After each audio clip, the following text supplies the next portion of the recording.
Assalamualaikum warahmatullahi wabarakatuh. Alhamdulillahirabbil alamin. Allahumma shalli wa sallim barik ala sayyidina Muhammad wa ala alihi washabihi ajmain. Amma ba'du. Menemani jam-jam, detik-detik, menit menjelang buka puasa, kembali kita bertemu dalam kultum buka puasa. Puasa itu bicara tentang bagaimana mengurangi konsumsi nafsu, kan gitu. Nah, sekarang prakteknya nih ya. Ketika puasa itulah harusnya mengurangi makan. Yang pertama, mengurangi minum. Loh, logikanya lah kalau kita memang dikurangi makan dan minumnya, berarti lah harusnya kebutuhan beras ya berkurang, kebutuhan minyak berkurang, kebutuhan lauk-pauk berkurang lagi tuh harusnya. Loh iya, hiruk pikuk orang di jalan ya berkurang, jarang orang nyari makan kok, kan gitu. Tapi prakteknya gimana?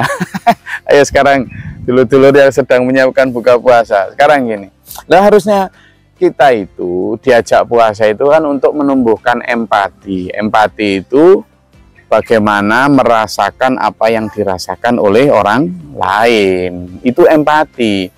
Nah, dalam konteks puasa yang paling pertama adalah bagaimana merasakan orang-orang miskin yang kadang karena kendala ekonomi sehingga tidak bisa beli beras, tidak bisa beli gandum, tidak bisa beli bahan pokok, dan tidak bisa makan. Karena banyak katanya ada kelaparan di Palestina dan lain sebagainya. Dan kalaupun tidak jauh ke Palestina, sekarang di sekitaran kita. Kalau Palestina misalnya sekarang di Palestina, tapi di ujung Arab sana lagi pesta-pesta. Nah kayak gini ini bukan puasa namanya. Bukan puasa. Gimana menumbuhkan empati kok ternyata tidak berempati. Sudah puasa malah tidak punya empati. Kita juga begitu. Kalau mereka bertetangga, orang Arab, Uni Emirat Arab, Dubai, Qatar, segala macam bertetangga dengan Palestina. Lalu sekarang kita di sini, kita ini bertetangga dengan orang-orang di sekitar kita. Kalau kemudian kita kenyang, lalu orang di sekitar kita nggak kenyang, lah ini nggak dapat. Ritualnya dapat, tapi sosialnya nggak dapat. Padahal ibadah puasa itu bukan hanya ibadah ritual, tapi juga ibadah sosial. Gitu loh, dulu. Nah, sekarang kita kembali ke hal yang teknis tadi. Puasa menahan diri. Puasa itu memenjarakan nafsu. Loh, harusnya kan logikanya kebutuhan tidak meningkat ketika puasa ada Ramadan.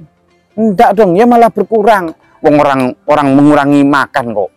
Lah kok ternyata prakteknya sekarang, coba kita dengar biasanya siaran dari pemerintah gitu ya. Kebutuhan bahan pokok menjelang Ramadan aman. Berarti kan ada kekhawatiran tidak aman dari masyarakat. Nah kalau gitu kan berarti masyarakat kita ini, saya dan sampean ini, pola makannya tambah, kebutuhannya juga tambah. Lah ini nggak keliru ta? Loh gimana nggak keliru? Wong harusnya kita disuruh mengurangi makan, ini malah menambah makan. Prakteknya ya sekarang lebih banyak landas, lebih sibuk mana kita masak-masak ketika di luar bulan Ramadan sama di dalam bulan Ramadan? Lebih sibuk mana? Lebih sibuk mana kita masak-masaknya, makan-makannya? Kita yang lebih sibuk Ramadan. Ramadan kita harus dulu di luar bulan Ramadan nggak ada kolak, nggak apa-apa. Sekarang harus ada kolak.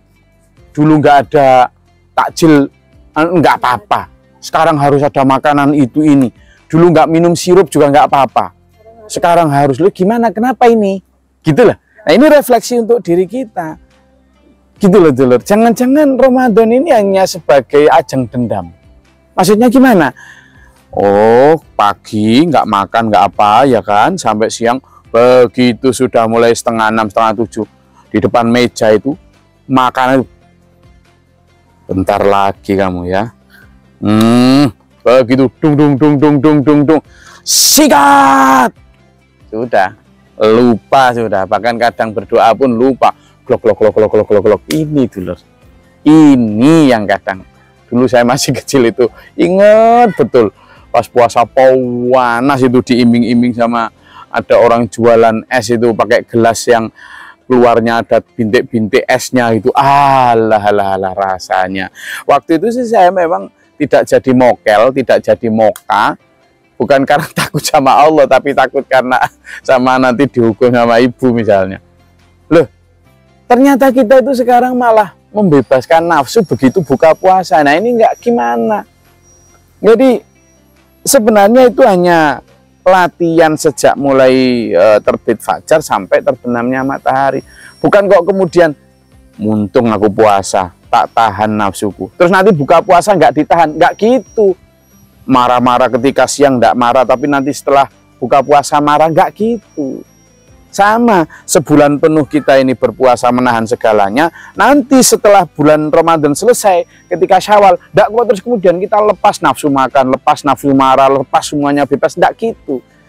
Latihan selama sebulan Ramadan ini untuk agar nanti setelah Ramadan 11 bulan kemudian sampai bertemu Ramadan itu bisa begitu, menahan nafsu amarah, nafsu makan, menahan nafsu segala macam itu gitu loh. Nah ini yang harus kita maknai secara benar, supaya puasa ini tidak seperti yang disampaikan Rasulullah Muhammad SAW, bahwa nanti umatku ada yang berpuasa itu hanya mendapatkan dahaga dan lapar, gitulah. Nah sekurangnya kita di antara tatakun, la'allakum tatakun itu, tujuan puasa kan la'allakum tatakun, itu supaya dapat minimal kita sekarang menumbuhkan rasa empati itu. Bagaimana puasa menjadikan kita empati. Dulu Rasulullah Muhammad SAW itu tidak pernah rasanya itu mendapatkan kemewahan, dan itu satu diantaranya adalah karena apa? Karena merasa dan sadar betul bahwa di dunia ini adalah puasa, buka puasanya nanti di akhirat, gitu loh. Itu baru bisa bebas sepuasnya. Tapi selama di dunia kita tetap harus menahan diri. Saya rasa itu kajian kita. Selamat berbuka puasa. Ingat, jangan dendam sama makanan. Tetap dengan biasa, tetap dengan sopan, dan tetap tahan nafsunya. Assalamualaikum warahmatullahi wabarakatuh.